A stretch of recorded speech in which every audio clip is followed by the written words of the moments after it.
जी शाम दोस्तों, आज की कहानियों में आपका स्वागत है। श्रीमद् भगवत गीता 7वां अध्याय, जिसको सुनने से पितरों को मोक्ष प्राप्त होता है।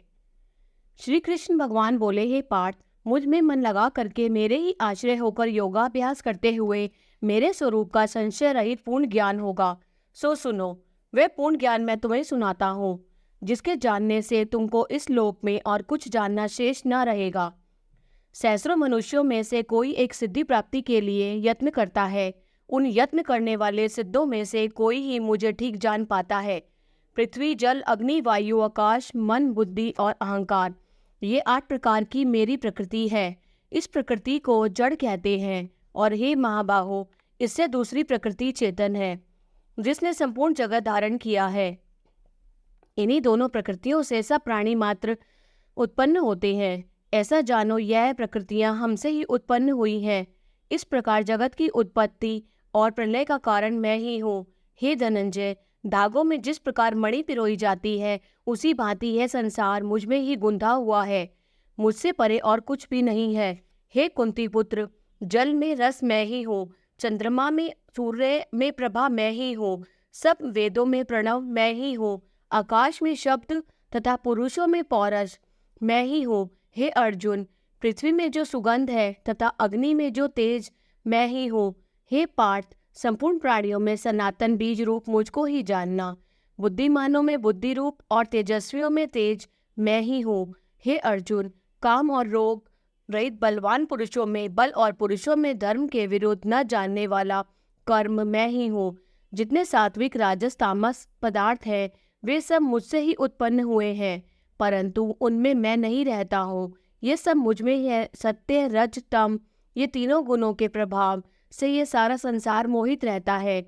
इस कारण यह इससे परे मुझ अव्यय व्यय परमात्मा को नहीं जानता। मेरी यह गुणमयी और दिव्य माया अत्यंत दुष्कर है।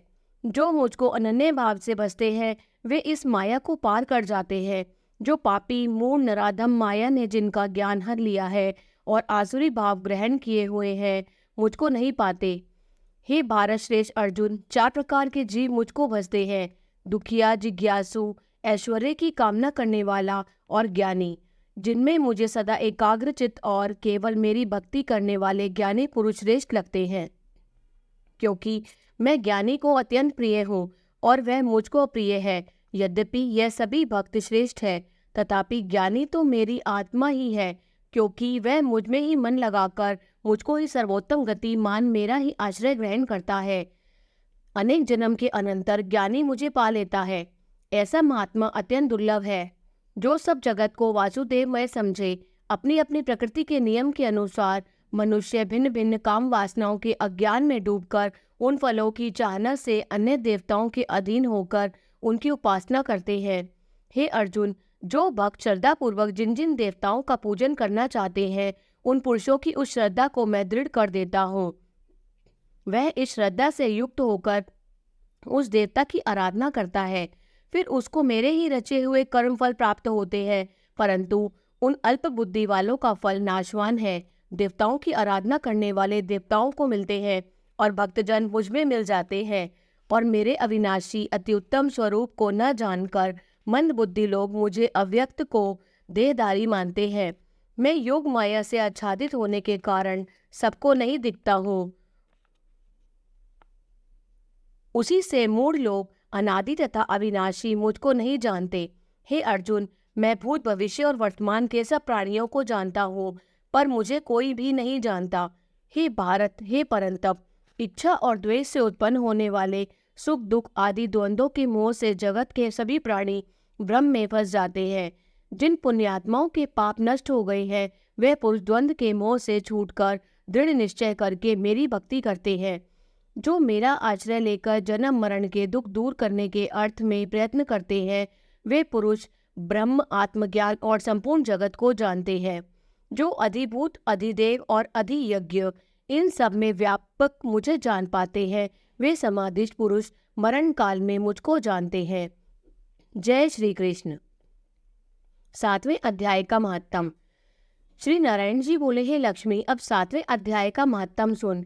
एक पटेल नामक नगर था, जिसमें शंकुकर्ण नामक वैश्य रहता था। वह व्यापार करने को नगर के बाहर कहीं परदेश को जा रहा था। रास्ते में शंकुकर्ण को एक सर्प ने डस लिया, जिससे वह मर गया। तब उसके साथी दाह क्रिया करके आगे को सिधारे। जब लौटकर घर में आए तब उसके पुत्र ने पूछा, मेरा पिता शंकुकर्ण कहाँ है? तब उन व्यापारियों ने कहा, तेरे पिता को सर्प ने डस लिया था, सो वह मर गया, और यह पदार्थ तेरे पिता का है, सो तू ले। पुत्र ने कहा, जिस सर्प ने मेरे पिता को काटा है मैं उसको मारूंगा। उन व्यापारियों से कहा, चलो वह ठौर मुझे बताओ जहाँ मेरा पिता शंकुकर्ण मरा। व्यापारियों ने वहां ले जाकर खड़ा कर दिया। देखा तो वहां एक वामी है, जिसे वह कुदेले से खोदने लगे। जब छेद बड़ा हुआ तो वहां से एक सर्प निकला। सर्प बोला, तू कौन है? मेरा घर क्यों खोदता है? उस बालक ने कहा, मैं शंकुकर्ण का पुत्र हूँ। जिस सर्प ने मेरे पिता को मारा है मैं उसको मारूंगा। तब सर्प ने कहा, हे पुत्र, मैं तेरा पिता हूँ, तू मुझे इस अधम देह से छुड़ा और मुझे मत मार। यह मेरा पूर्व जन्म का कर्म था, सो मैंने भोगा। तब पुत्र ने कहा, हे पिता, कोई यत्न बताओ जिससे तुम्हारा उद्धार हो। तब उस सर्प ने कहा, हे पुत्र, किसी गीता पाठी ब्राह्मण को घर में भोजन कराओ और उसकी सेवा करो, तो उसके आशीर्वाद से मेरा कल्याण होगा। तब उस बालक ने अपने घर पर उस नगर में जितने भी गीता का पाठ करने वाले थे उन सबको बुलाकर श्री गीता जी के 7वें अध्याय का पाठ कराया और उनको भोजन करवाया। तब उन ब्राह्मणों ने आशीर्वाद दिया। तब तत्काल वह अदम देह से छूटकर देवदेही पाकर विमान पर चढ़कर आकाश मार्ग को जाता हुआ अपने पुत्र को धन्य धन्य कहता हुआ बैकुंठ धाम को प्राप्त हुआ। बोलो श्री कृष्ण भगवान की जय।